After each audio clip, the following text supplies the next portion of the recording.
केकरा से चिट्ठी लिखवाई बोत के कराही चोरी चोरी हो। केकरा से चिट्ठी लिखवाई बोत के कराही चोरी चोरी हो। ललना के करा से चिट्ठी छोड़वाई बोत के कराया गे वो रहा न हो। ललना के करा से चिट्ठी छोड़वाई बोत के करा आगे वो रहन हो। ननदों से चिट्ठी लिखवाई बोत सासू जी के चोरिए चोरिए हो। ननदों से चिट्ठी लिखवाई बोत सासू जी के चोरिए चोरिए हो। ललना देवरू से चिट्ठी छोड़वाई बोत सैया के वो रहन हो। ललना देवरू से चिट्ठी छोड़वाई बोत सैया गे वो रहन हो। एक हाथ सैया मोर चिट्ठी पढ़े दूसर हाथे लोर पोछे हो।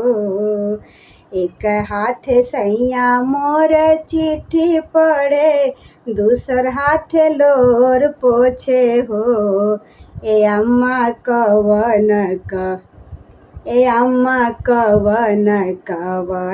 दुख दिहलु बहुआ बड़ी रोवेली हो। ए अम्मा कवन दुख दिहलु बहुआ बड़ी रोवेली हो। ए अम्मा कवन दुख दिहलु बहुआ बड़ी रोवेली हो। खोरवन बाबू दूध पियवली अवरु मलैया खियवली हो। खोरवन बाबू दूध पियवली अवरु मलैया खियवली हो। ए बाबू आई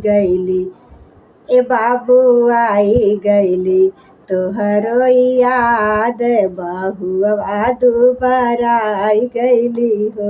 ए बाबू आई गईली तोहरो याद बहुआ दुबारा आई गईली हो। केकरा से चिट्ठी लिखवाई बोत के कराही चोरिए चोरिए हो। केकरा से चिट्ठी लिखवाई बोत के कराही चोरिए चोरिए हो। ये ललना के करा से चिट्ठी छोड़वाई बोत के करा आगे वो रहन हो। ये ललना के करा से चिट्ठी छोड़वाई बोत के करा आगे वो रहन हो। ननदों से चिट्ठी लिखवाई बोत सासू जी के चोरिए चोरिए हो। ननदों से चिट्ठी लिखवाई बोत सासू जी के चोरिए चोरिए हो। ए सासू जी के चोरिए चोरिए हो। ए ललना देवरू से चिट्ठी छोड़वाई बोत सैया आगे वो रहन हो। ए ललना देवरू से चिट्ठी छोड़वाई बोत सैया आगे वो रहन हो।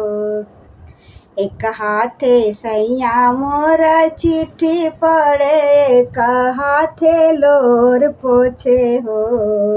एक हाथे सैया मोर चिट्ठी पढ़े एक हाथे लोर पोछे हो। ये भाभी कवन दुख दिहलु बहुआ दुबराई गईली हो। ये भाभी कवन दुख दिहलु बहुआ दुबराई गईली हो।